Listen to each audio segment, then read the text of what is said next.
The Obama administration takes aim at corporate mergers, placing business titans at odds with Washington. This week alone, the Treasury Department derailed Pfizer's $160 billion tax inversion deal with Allergan. And the Justice Department filed a lawsuit seeking to block two top oil field companies from merging. Let's say hello again to our guests. I am joined by Jim McCarthy, Bill Rosenberg, Amber Scott, and live in our DC studios is Jim Pierce. Jim, I will start with you. For the folks at home who are befuddled by the term inversion or the word inversion, what is a tax inversion? It's essentially a transaction whose primary, if not sole intent, is to legally change the domicile of a company to another taxing jurisdiction, in this case, or in most cases, to just another country that is considerably friendlier to the company. It doesn't really change many other aspects of the business, but allows them to get out from under the thumb of the IRS. And one of the countries that people often turn to is Ireland, and it has turned that country's economy around. Instead of going after corporations that seek to do tax inversions, why don't we simply lower our corporate tax rate, and we'll make more money by lowering the tax rate and having more businesses actually conduct their business here in the United States? I agree with you. I mean, our tax code, let's face it, it's no secret that there's a lot of things that could be done to perhaps stimulate growth and encourage companies not only to stay here but to invest more money here. You know, from a purely theoretical standpoint, the only real way to eliminate this tax inefficiency altogether would be to only tax production and consumption and not tax income. I realize that's not going to happen, certainly not in our lifetimes, but so long as there is taxation of income and there are accounting rules and laws with which corporations can manipulate them, we're always going to have this issue to some degree. All right. And Jim McCarthy, tax inversions actually hit home for everybody who buys a Whopper. Burger King actually merged with Tim Horton Donuts, a Canadian company, in order to get out from the burden of U.S. taxes. Sure. So this is very, very commonplace. It's happening more and more, and it's costing American jobs, right? It's not necessarily, because as Jim said, you know, in many cases there's no change in the operation. It's just literally changing the tax domicile. So they're not shipping jobs overseas. They're just changing their corporate headquarters, for lack of a better way of describing it. It's becoming bigger news, I think, because the size of the transactions is becoming bigger, and some of the names of the companies, Burger King, Pfizer. It's been going on. I believe the first one that I researched was 1982, and Bermuda used to be the port of call for this. Ireland has more recently become the country where the tax laws have been more favorable to corporations. But companies have been doing this for 30-odd years, maybe not to this magnitude to bring it up.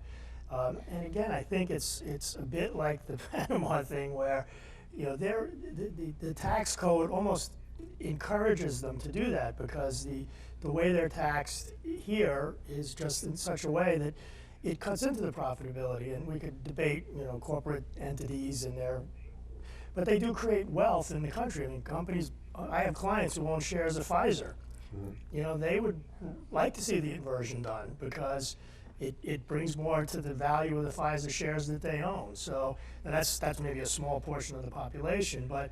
And again, I think you get into that area where, you know, they're using the tax code as it's currently promulgated to their advantage, or at least attempting to. So, Bill, is the free trade agreements that we have currently that Bernie is going after Hillary so fiercely on part of the problem with these tax inversions?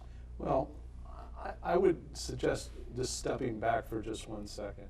I think there's a central question about the idea about individuals who run major corporations and whether or not they are really good corporate citizens. And there are plenty of people like who run Apple, people who run Boeing, people who run Burger King. All of these companies. So they put on the cloak of being proud to be American, that they are the American brand, but at the same time, they're about money, okay? And they're about making money for their stockholders. And that's what corporations do. But they can't necessarily be both.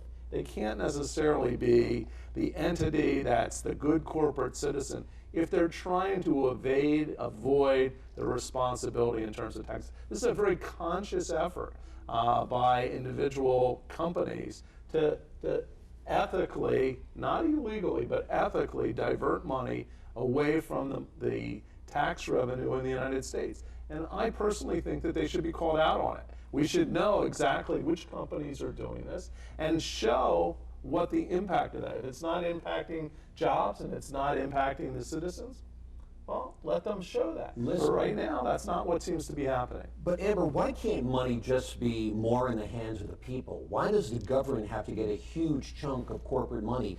If the money stays in this country, if the corporations are taxed at a lower tax rate, if they're hiring more, producing more, everybody is in the stock market nowadays because of a 401k or a mutual fund. We all win. Giving money to Uncle Sam is perhaps our worst investment, don't you think?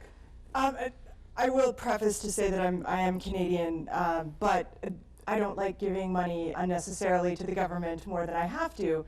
I think that the important thing there is to look at what the framework is that we have that does exist and what, in theory, under the law, people should be paying.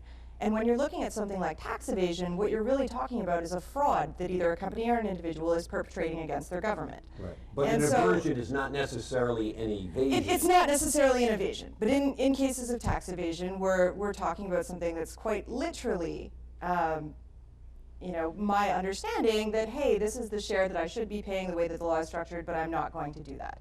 And I'm going to find ways around that aren't particularly legal, or in some cases aren't particularly correct. I love what you just alluded to, and this is something that I believe very strongly when it comes back to leadership of a country. And to me, the place where this becomes most important is our politicians, it is our leaders, whether or not they are political. And if you choose not to pay tax in a country, if you decide that your company should have a tax shelter elsewhere, that you shouldn't be paying tax into America, do you have a right to govern America? I'll leave that question rhetorical, and I'll leave it right there. Let's get Jim Pierce in on the conversation.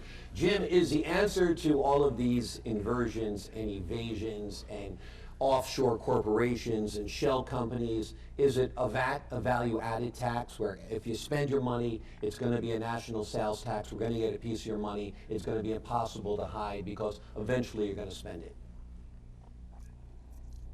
Well, that's what I was alluding to earlier. In a perfect world, if you just tax consumption and production at their sources, you could essentially almost eliminate all possibility for fraud and financial gimmickry. Of course, people's concern is if the VAT is simply in addition to our existing tax structure and not instead of, then net, are we really gaining anything? But ultimately, yes. I think the answer to your question is yes. Okay, Jim Pierce.